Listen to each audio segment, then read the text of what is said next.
அருணாச்சலத்தை சுற்றி 3 யோஜனை தூரத்தில் வசிப்பவர்கள் முக்தராவர் என்று அருணாச்சல மகாத்மியத்தில் கூறப்பட்டுள்ளது. அனுபவ ஞானம் துர்பலம் என்றும் அதனாலேயே கைவல்யம் எய்தப்படும் என்றும் வேதாந்த நூல்களில் காண்கின்றோம். இவ்விரண்டின் பொருத்தம் எவ்வாறு? ஒரு அருமையான ஒரு கேள்விதான். நம்ம எல்லாருக்கும் இருக்கக்கூடிய ஒரு கேள்வி, அல்லது இந்த சந்தேகங்கள் இருப்பதற்கான வாய்ப்புகள் அதிகம் இருக்கின்றது. சிதம்பரத்தை தரிசித்தால் முக்தி, திருவாரூரில் பிறந்தால் முக்தி, அதுபோல அருணாச்சலத்தை நினைத்தாலே முக்தி அப்படின்னு, காசியிலே இறந்தால் மரித்தால் முக்தி என்று நாம் அனைவரும் இந்த சொற்றொடர்களை, இந்த வாக்கியங்களை அதிகமாக கேள்விப்பட்டிருப்பீர்கள்.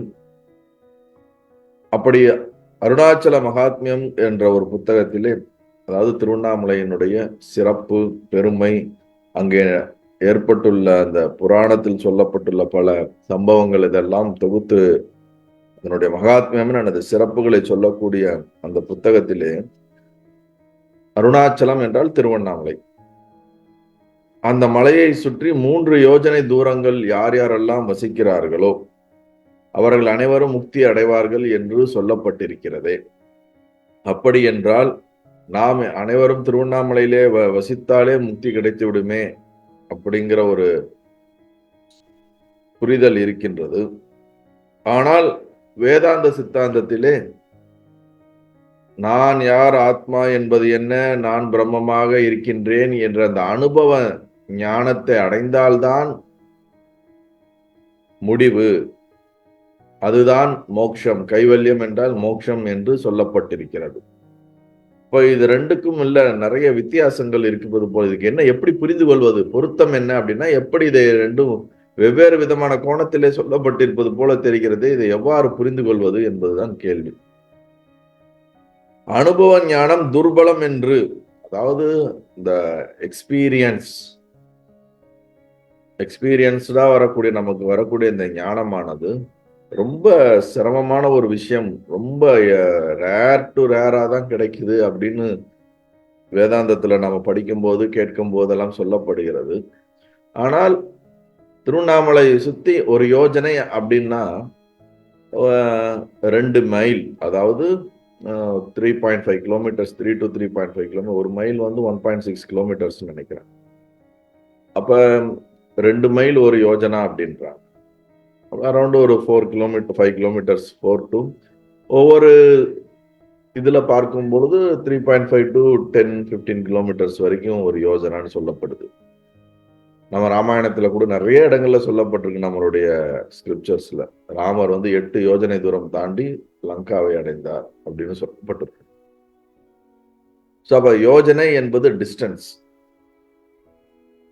அப்ப அருணாச்சலம் என்பது மலை, அசையாத இருக்கக்கூடிய ஞான மலையாக சொல்லப்படுவதுதான் அருணாச்சலம். அப்ப அருணாச்சலத்தை சுற்றி, அந்த மலையை சுற்றி 3 யோஜனை தூரம் அப்படின்னு எடுத்துக்கொண்டோம் என்றால் அரௌண்ட் ஒரு 10 கிலோமீட்டர்ஸ் வரும் அப்ராக்சிமேட்லி. ரொம்ப எக்ஸாக்டா நம்ம இதுதான் சொல்ல முடியாது. அப்ராக்சிமேட்லி மலையை சுற்றி ஒரு 10 கிலோமீட்டர் தூரத்துல வந்து வசிப்பவர்கள் எல்லாருமே முக்தி அடைவார்களா அப்படிங்கிறது தான் ஒரு கேள்வி. வாரம் வந்து ஞாயிற்றுக்கிழமை உட்காந்து ஞானம் ஞானம் ஞானம், வாழ்க்கை வாழ்க்கை வாழ்க்கை, மனம் புத்தி இப்படிலாம் சொல்லிட்டு இருக்கிறதுக்கு பதிலாக நான் கம்முன்னு ஒரு வீடை வாங்கி கிரிவலப்பாதையை சுத்தி நான் போய் ஸ்டே பண்ணிட்டேன்னா ஈஸியா நான் ஞானம் அடைஞ்சு மோட்சம் அடைஞ்சிட முடியுமே. இவ்வளவு சிம்பிளான வழி இருக்கு. எனக்கு டைம் போகலைன்னா அப்பப்ப பக்கத்துல ஒரு கிரிவலமோ அல்லது ஏதோ ஒரு கோயிலுக்கோ போயிட்டு நான் பாட்டுக்கு அங்க காலாகாலத்துல அங்க போய் செட்டில் ஆகி என் வாழ்க்கையை முடித்தேன்னா நேரடியா நான் வந்து கைலாயத்துக்கே போயிட முடியுமே, அல்லது மோட்சத்துக்கே போயிட முடியுமே, கைவல்யம் அடைய முடியுமே. இப்படி ஏன் எங்களை சிரமப்படுத்துகிறீர்கள் என்றால் இதனுடைய அர்த்தம் வேறு. அது எவ்வாறு புரிந்து கொள்ள வேண்டும் என்று பகவான் நமக்கு விளக்குகிறார் என்று பார்ப்போம். ரமண மகரிஷியின் பதில்கள். சிதம்பரத்தில் தரிசித்தாலும், திருவாரூரில் பிறந்தாலும், காசியில் மரித்தாலும், அருணாச்சலத்தை கருதன் மாத்திரத்திலும் முக்தி எய்தும் என்று சொல்லப்படும். சிதம்பரம், ஐ திங்க் கடலூர் டிஸ்ட்ரிக்ட்னு நினைக்கிறேன். நம்ம தமிழ்நாட்டுல சிதம்பரம்ங்கிறது வந்து நடராஜர் கோயில், எல்லாருக்கும் தெரிஞ்சிருக்கும். சித்து அம்பலம், திருச்சிற்றம்பலத்தை அதை மருவி சிதம்பரம் சிதம்பரம் என்று ஆயிடுச்சு. சித்து அம்பலம். சித் என்பது அறிவு சொரூபம். இந்த அறிவு சொரூபமானது தாண்டவம் ஆடக்கூடிய இடம். அம்பலம் என்றால் ஒரு இடம், நாடக மேடை, பல அர்த்தங்கள் அதற்கு இருக்கிறது. அதிஷ்டானமாக சித்திருந்து கொண்டு அதன் மீது நடக்கக்கூடிய ஒரு அனைத்து விதமான நாடகங்கள், ஒரு இயக்கங்கள், அதிஷ்டானமாக இருந்து அதன் மேல் நடக்கக்கூடிய இயக்கங்கள், இந்த மாதிரி பல அர்த்தங்கள் நம்ம சிதம்பரத்துக்கோ திருச்சிற்றம்பலத்துக்கோ கொடுக்க முடியும். பட் இருந்தாலும் ஒரு பேசிக்கா அதை புரிஞ்சுக்கிட்டா போதும்.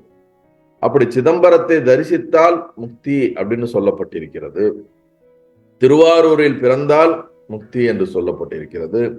காசியில் மரித்தால் முக்தி என்றும், அருணாச்சலத்தை நினைத்தாலே முக்தி தரும் மலை அண்ணாமலை அப்படின்னு நம்ம கேள்விப்பட்டிருக்கோம்.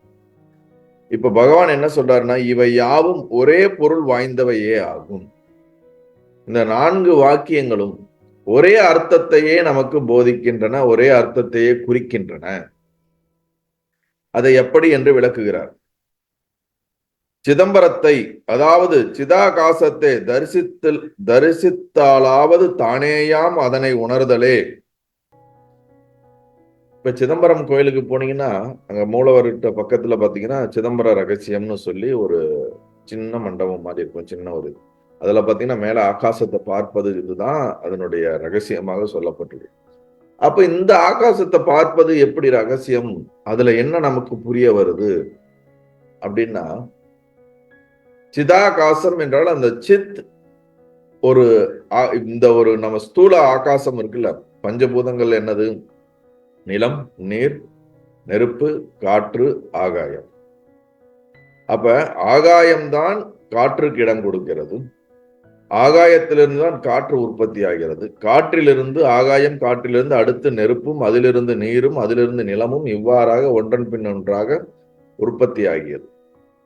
நிலம் இல்லாமலும், நீர் இல்லாமலும், நெருப்பில்லாமலும் காற்று இருக்க முடியும். ஆனால் ஆகாயம் இல்லாமல் இந்த 4ம் இருக்க முடியாது. ஆகாயம் இல்லாமல் நிலமோ, நீரோ, நெருப்போ, காற்றோ இருக்க முடியாது. ஆனால் இந்த கீழ் இருக்கக்கூடிய நிலம், நீர், நெருப்பு, காற்று இல்லாமல் ஆகாயம் இருக்க முடியும். இப்ப நீங்க எல்லாம் வீட்டுல இருக்கும்போது இப்போ ஒரு ஸ்பேஸ் இருக்கு உங்களை சுத்தி. நீங்க கம்ப்யூட்டர் முன்னாடியோ, லேப்டாப் முன்னாடியோ, போன் முன்னாடியோ உட்காந்துருந்தா உங்க வீடு இருக்கு. உங்க வீடு 4 பக்கம் செவுரு இருக்கு. செவருக்குள்ள ஒரு ஸ்பேஸ் இருக்கு. அந்த ஸ்பேஸுக்கு பேர் தான் ஆகாயம் என்று நாம் சொல்லுகிறோம். இது ஒரு கடம் என்று வைத்துக் கொள்ளலாம். ஒரு செவுருன்னா 4 ஒரு கட்டியிருக்கோம்ல, அதுக்கு பேர் கடம். கடத்துக்குள்ளே இருக்கக்கூடிய ஆகாசம். வெளியே சென்றீர்கள் என்றால் அது மொத்த ஆகாசத்தையும் கேட்கும். அப்ப இந்த வெளியில இருக்க ஆகாசமானது மகாகாசம் என்று சொல்வார்கள், பூதாகாசம் என்று சொல்வார்கள், பல பேரிலே சொல்லப்பட்டாலும் வெளியில இருக்கக்கூடிய இந்த ஆகாயமானது இந்த பூமிக்கும், நட்சத்திரங்களுக்கும், பலவித விண்கற்களுக்கும், பல கோள்களுக்கும் அனைத்திற்கும் இடமாக இருக்கின்றது. ஆகாயத்தில் தான் இவை அனைத்தும் அங்கே அங்கே மிதந்து கொண்டோ, அதுல உருண்டு கொண்டோ, நடந்து கொண்டோ ஏதோ ஒன்று. இந்த ஆகாயம்தான் இவை அனைத்திற்கும் இடம் கொடுத்து கொண்டிருக்கிறது.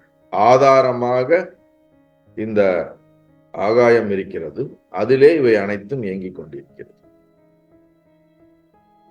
அதுபோலவே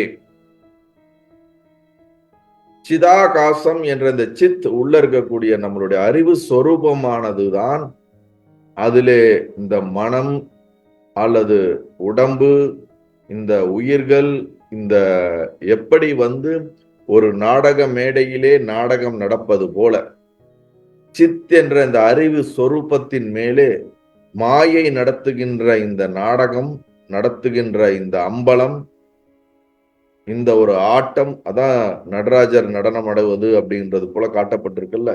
அதுல பெரிய தத்துவங்கள்லாம் இருக்குது.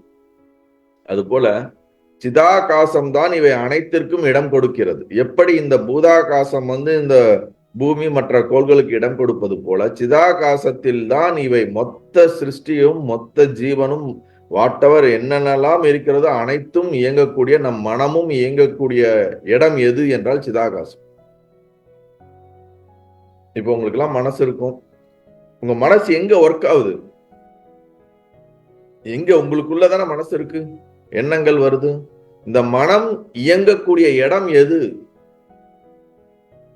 எனக்குள்ளதாங்க இடங்குது அப்படின்னா, உடம்புக்குள்ள மட்டும் மூளைக்குள்ள மட்டும் இயங்குறது கிடையாது. அது உடம்பு இல்லாட்டினாலும் இந்த மனம் இயங்கி கொண்டுதான் இருக்கும். அப்ப இந்த மனமோ இல்ல அனைத்து மனங்களோ இயங்குவதற்கும் எது ஆதாரமாக இருக்கின்றதோ அதைதான் சிதாகாசம் என்றோம். அதான் சிதம்பர ரகசியம், ஒன்றும் இல்லை அப்படி என்று சொல்லப்படுவது. அது இங்க என்ன சொல்லியிருக்காருன்னா, சிதம்பரத்தை அதாவது சிதாகாசத்தை தரிசித்தலாவது. அப்ப நான் யார் என்று இந்த நான் சித் என்பதை நீ உணர்ந்தாய் என்றால் அத தரிசனம் என்னது? அறிவது. சித்தாக நான் சித்தாக இருக்கிறேன் என்று அறிவது, அதைத்தான் அது குறிக்கின்றது என்றும் உணர்த்துதல் என்றும். அதுபோல கமலாலயம் எனப்படும் திருவாரூர் இதயத்தையே குறிக்கின்றது. திருவாரூர்ல பிறந்தாலே முக்தி அப்படின்னா, நம்மளுடைய இதயம் குகை, இதயம் மத்தினா நம்மளுடைய ஆர்கன் கிடையாது. வலது புறத்துல இருக்கக்கூடிய இந்த ஒரு சின்ன ஒரு ஆர்கன் இருக்குல்ல, உறுப்பு, அந்த இதயம் சொல்லப்படல. பல இடங்கள்ல ரமண மகரிஷி ஆத்ம இதயம்னு சொல்லப்படுவதும், பல ஸ்கிரிப்சர்ஸ்லயும் பல இடங்கள்ல குறிப்பிடப்படுவதும், நம்மளுடைய நான் என்ற உணர்வு இருப்பிடம் எதுவோ அதுதான் இருதயம். அதைதான் கமலம் என்று சொல்லப்படுவது. கமலாலயம் என்பதும் அதைத்தான் சொல்ல. அந்த நான் என்ற உணர்வு வெளிப்படுகின்ற ஆதாரமாக இருக்கின்ற இடம். அங்கிருந்துதான் இந்த உணர்வானது வெளிப்படுகிறது, பிறக்கின்றது. அப்ப திருவாரூரிலே பிறந்தால் முக்தி அப்படின்னா, இந்த நான் என்ற இந்த உணர்வு எங்கிருந்து பிறக்கின்றதோ அந்த ஹிருதயத்திலே, அந்த ஹிருதயத்தை நாம் அறிந்தால் என்றால் நமக்கு முக்தி. இந்த நான் என்ற இடம் எங்கு பிறக்கின்றதோ, எங்கு உற்பத்தி ஆகிறதோ, வெளிப்படுகிறதோ அதை அறிகின்றோம். அதை அறிந்தால் அந்த கமலாலயத்தை, அந்த இருதய மத்தியை உணர்ந்தால் முக்தி என்று குறிப்பிடப்படுகிறது. அதை புரிஞ்சுக்கணும். நீங்க திருவாரூர் கோயிலுக்கு போனீங்கன்னா அங்க கமலாலயம்னு ஒரு குளமே இருக்கும், பெரிய குளம் இருக்கும். அதெல்லாம் சிம்பாலிக்கா அதை என்ன பண்ணிருக்காங்க, அங்க அதை உற்பத்தி பண்ணியிருக்காங்க. இதுல பல கருத்துக்கள் சொல்லப்படுது வெவ்வேறு இடங்கள்ல, புராண இது சார்ந்தும் ஹிஸ்டாரிக்கலா சார்ந்தும் வெவ்வேறு விதமான கருத்துக்கள் சொல்லப்பட்டாலும் தத்துவார்த்தமான உண்மை.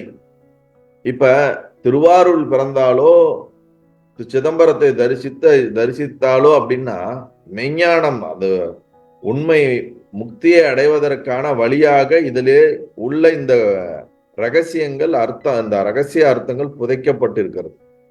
இதுதான் அதுல உண்மையா சொல்ல வர வேண்டிய விஷயங்கள். அதை புரிஞ்சு கொள்ள வேண்டும்.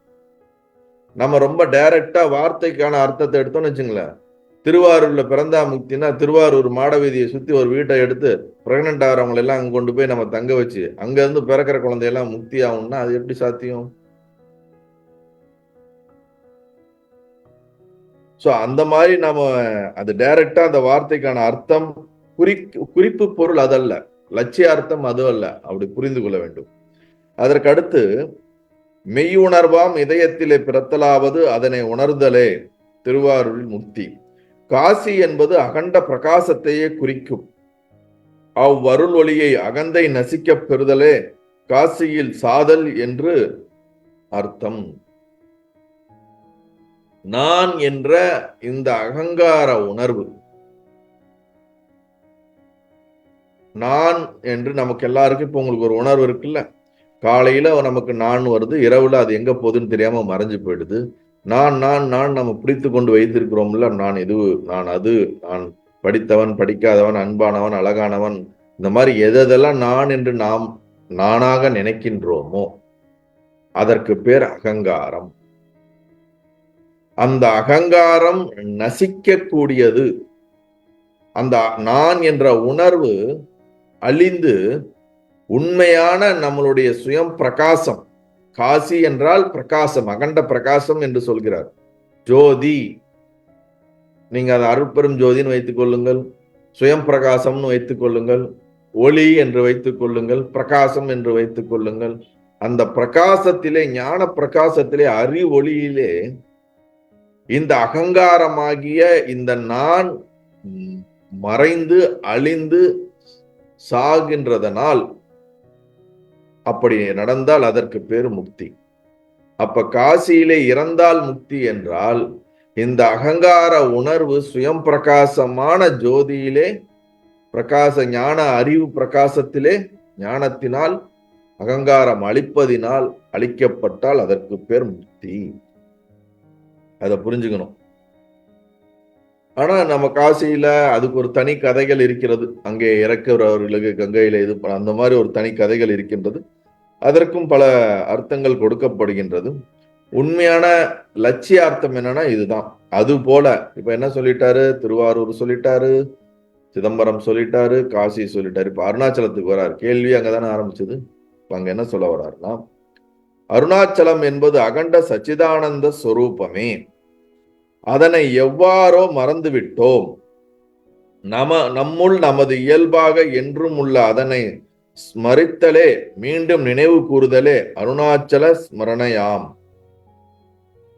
அருணாச்சலத்தை நினைத்தாலே முக்தி அப்படின்னா, திருவண்ணாமலை மலையை நம்ம மனசுக்குள்ள நினைச்சுக்கிட்டே இருந்தா நமக்கு முக்தி வந்துருமானா அப்படி கிடையாது.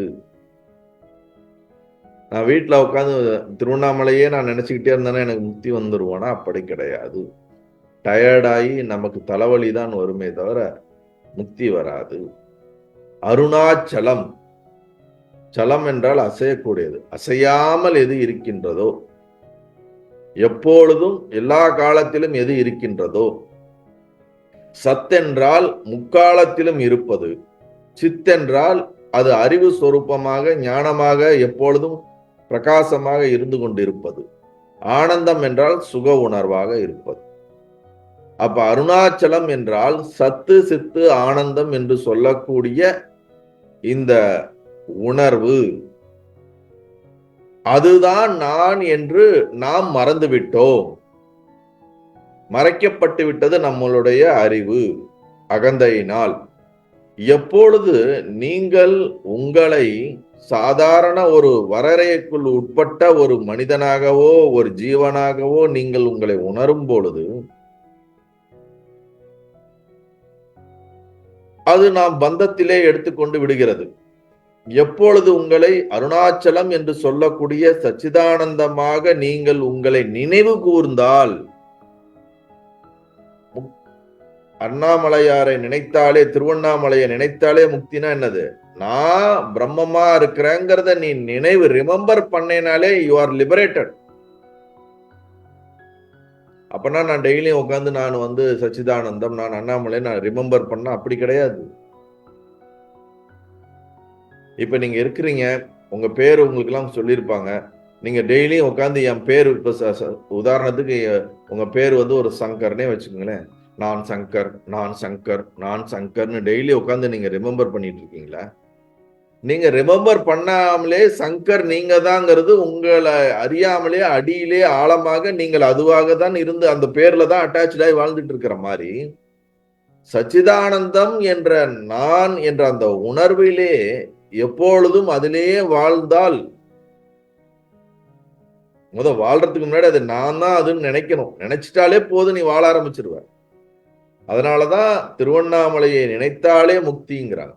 நீ உன்னை சச்சிதானந்த ஸ்வரூபமாக, ஆத்மஸ்வரூபமாக, பிரம்மஸ்வரூபமாக நீ உன்னை அறிந்தால் என்றால், நீ அறியணும்னா என்ன பண்ணி ஆகணும்? இந்த லிமிட்டட் வெர்ஷனான இந்த லோயர் ஐடென்டிட்டியான இந்த நானை விட்டால் ஹையர் சோர்ஸான ஹையர் ஐடென்டிட்டியான அந்த நானை பிடிச்சிருவ. நீ இதையே பிடிச்சிட்டு இருக்கனால அதை மறந்துட்ட. இப்ப அதை நீ ரிமெம்பர் பண்ணினாலே இது தானா என்ன ஆயிடும்? விழுந்துரும். அவ்வளவுதான் நினைவு கூறுதல். இதுல ஒரு முக்கியமான விஷயம் புரிஞ்சுக்கணும். அடையணும்னு சொல்லியிருக்கலாமே, ஏன் நினைவு கூறுதல் என்று சொல்கிறார்கள்? திருவண்ணாமலையை அருணாச்சலத்தை நினைத்தாலே முக்தின்னா, அருணாச்சலத்தை அடைந்தால் முக்தின்னு சொல்லியிருந்தா சச்சிதானந்த ஸ்வரூபத்தை நாம அடையணும், அடைஞ்சா நமக்கு முக்தின்னு கிடைச்சிருக்கலாம். நினைத்தாலே முக்தி என்றால் ஏற்கனவே நம்மிடம் இருக்கின்ற ஒன்றை தான் நாம் நினைவு கூற முடியும். இல்லாத ஒன்றை எப்படி நினைவு கூற முடியும்? இப்ப உங்களுக்கு ஒரு மோதிரம் இருக்கிறது அல்லது ஒரு செயின் இருக்குது, ஒரு 5 வருடமோ 50 வருடத்துக்கு முன்னாடியே வாங்கியிருப்பீங்க, எங்கேயோ மறந்துட்டீங்க. ஐயோ அந்த மோதிரம் எங்கே வைத்தேன் என்று நினைவு கூறுகிறீர்கள். அப்ப ஏற்கனவே உங்களுக்கு சொந்தமான ஒன்றை தான் நினைவு கூறுகிறீர்கள். உங்களுக்கு தெரிந்த ஒரு நபரை தான் நினைவு கூறுகிறீர்கள். கரெக்டா? தெரியாத ஒருத்தரை நீங்க நினைவு கூறல. அப்ப ஏதோ ஒன்று என்னால் அனுபவிக்கப்பட்டு நானாக இருந்த ஒன்றை நான் மறந்ததினால் மறந்ததை நான் நினைவு கூறுகிறேன். நீங்கள் ஏற்றுக்கொண்டாலும் ஏற்றுக்கொள்ளாவிட்டாலும், ஒத்துக்கொண்டாலும் ஒத்துக்கொள்ளாவிட்டாலும், விரும்பினாலும் விரும்பாவிட்டாலும் எல்லாருமே சச்சிதானந்தம் என்று சொல்லக்கூடிய கான்சியஸ்னஸ் தான். நீங்க கான்சியஸ்னஸ் தான் இப்பயும் இருக்கீங்க, எப்பயும் இருக்கீங்க. அதுல மாற்று கருத்தே கிடையாது. ஆனால் நான் கான்சியஸ்னஸ்ங்கிறத இப்ப நீங்க மறந்து இப்ப அதை சொன்னா கூட நீங்க ஏத்துக்க தயாரா இல்லாத ஒரு நிலையில நாம இருக்கிறோம். அவ்வளவுதான் பிரச்சனை. நீங்க உங்களை மறந்துட்டீங்க. இப்ப சில பேருக்கு வந்து கோமால போயிட்டாங்கன்னு நினைச்சுங்களேன், திடீர்னு எந்திரிச்சு அவங்களோட ஐடென்டிட்டி மறந்துடுறாங்கன்னு நினைச்சுங்களேன். நான் யாருன்னே தெரியாம அவங்க ரியாக்ட் பண்ணாங்கன்னா, இப்ப வெளியில இருக்கிற தேர்ட் பர்சன் வந்து அவங்கள ஐடென்டிஃபை பண்ணி இவங்க அவங்களாச்சே, அவர் சொல்லுவார் நான் அவர் கிடையாதுன்னு சொல்லலாம். அல்லது அவருக்கு அவருடைய மனமானது அப்படி இயங்காம போலாம். ஆனா உண்மையில அவர் அந்த ஊரை சேர்ந்த அந்த நபர் தானே. இவருக்கு ட்ரீட்மெண்ட் கொடுத்து டக்குன்னு ஞாபகம் வந்துருச்சுன்னா என்ன ஆயிடுது? ஆஹா, எனக்கு வந்து திருப்பி மெமரி ரீகலெக்ட் ஆயிடுச்சுன்னு சொல்வது போல, நாம் நம்மை பற்றி நம்மளுடைய ஒரிஜினல் ஐடென்டிட்டியை வந்து நம்ம மறந்துட்டோம். எப்படியோ நமக்கு அறிவிலே ஒரு மயக்கம் ஏற்பட்டு நாம் அதை விட்டு விட்டோம். ஒரு குழந்தை சிறு வயதுல வந்து தாய் தந்தையரோட வளர்ந்துட்டு இருக்கு. ஒரு 4-5 வயசுல திடீர்னு காணாம போயிடுது. அது வேற ஒரு இடத்துக்கு எங்கேயோ போய் வளர்ந்துட்டு இருக்கும் போது அதற்கு தன்னுடைய தாய் தந்தையர் யாருன்னு சிறு வயதுங்கிறனால மறந்து போய் அப்படியே இருக்குது. ஆனா ஏதோ 1-2 ஞாபகத்தோட பிடிச்சுக்கிட்டு இருக்குது. கொஞ்ச காலம் வளர்ந்துருது. அதுக்கப்புறம் எதேச்சையாக அவர்களுடைய தாய் தந்தையரை பார்க்கும் பொழுது ஏதோ ஒரு காரணத்துல டக்குன்னு அதுக்கு ரிமெம்பர் ஆகி இவங்க தான் அவங்கன்னு நினைவு கூர்ந்த மாத்திரத்திலே அந்த பழைய உணர்வு அந்த ஏதோ ஒரு கனெக்ஷன் ரீபில்ட் ஆயிடுதா இல்லையா? அது வரைக்கும் கம்ப்ளீட்டா ஃபர்கட்டா இருந்தது. ஆனா ஃபர்கட்டா இருந்தாலும் கூட மறந்திருந்தாலும் நம்மளுடைய தாய் தந்தையர் எங்கேயோ நம்ம விட்டுட்டோம், நாம அவங்க யாருன்னு தெரியலையேன்னு ஒரு தேடுதல் இருந்துகிட்டே இருக்கும். கரெக்டா இல்லையா நான் சொல்றது உங்களுக்கு? இப்ப நீங்க குடும்பத்துல, ஃபேமிலியில, மனுஷ உடம்புல ஜீவனாக நீங்க வாழ்ந்துகிட்டே இருந்தாலும் நம்ம வாழ்க்கையில ஏதோ ஒண்ணு குறையுதே, ஏதோ ஒண்ணு மிஸ் ஆகுதே, ஏதோ ஒண்ணு நாம அடையாம இருக்கிறோமே, என்னமோ நமக்குள்ள முழுமைத்தன்மை இல்லையே, நமக்குள்ள ஏதோ ஒரு சுக உணர்வு இல்லையே, ஏதோ ஒன்று நமக்குள் குறையாக இருக்கிறது என்றுதான் அதை தேடிக்கொண்டு இந்த ஆன்மீக சத்சங்கத்திலே உட்கார்ந்து கொண்டு இருக்கிறோம்.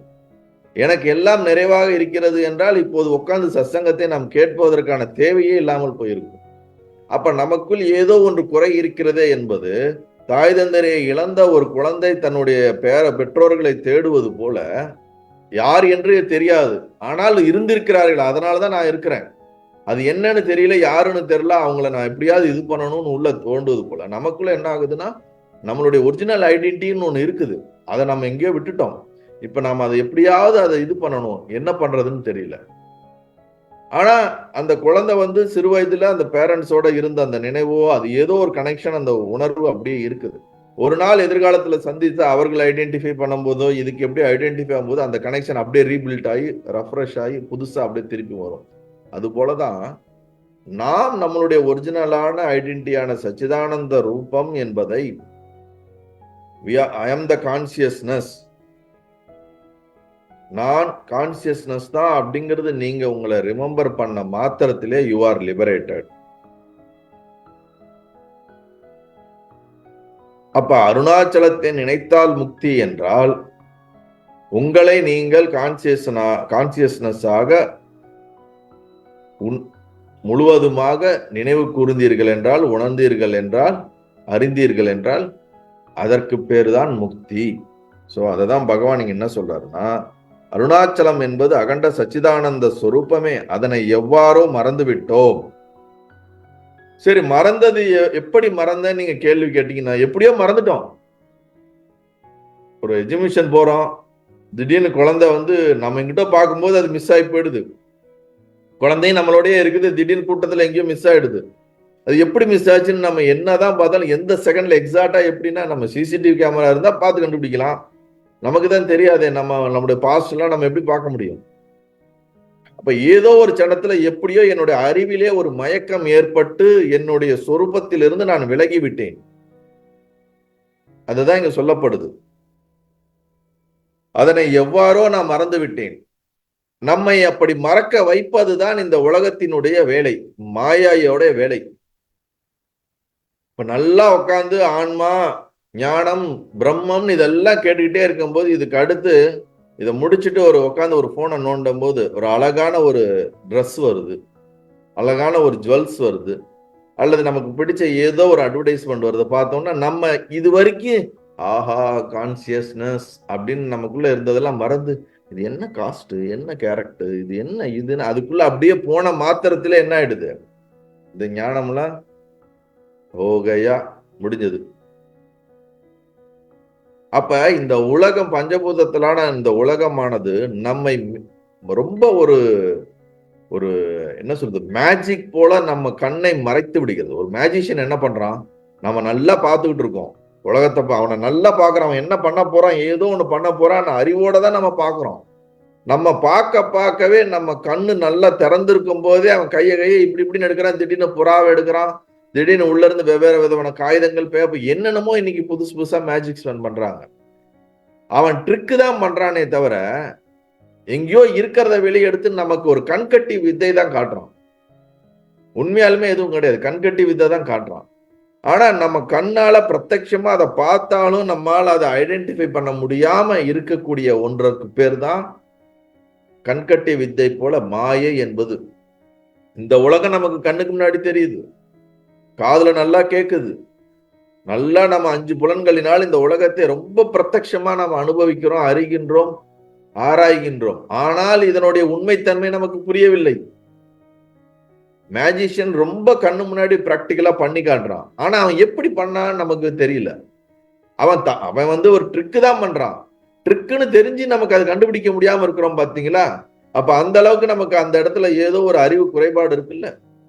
அது போலதான் இந்த உலகம் ரொம்ப பிரத்யட்சமா நம்ம கண்ணு முன்னாடி ரொம்ப ஜூசியாவும், ரொம்ப ஹாப்பியாவும், ரொம்ப ஜாலியாவும், ரொம்ப வைப்ரண்டாவும், அலைவாவும் இருந்துகிட்டு இருக்கிறது, ரொம்ப சாலிடா உண்மையா இருந்துட்டு இருக்குல்ல.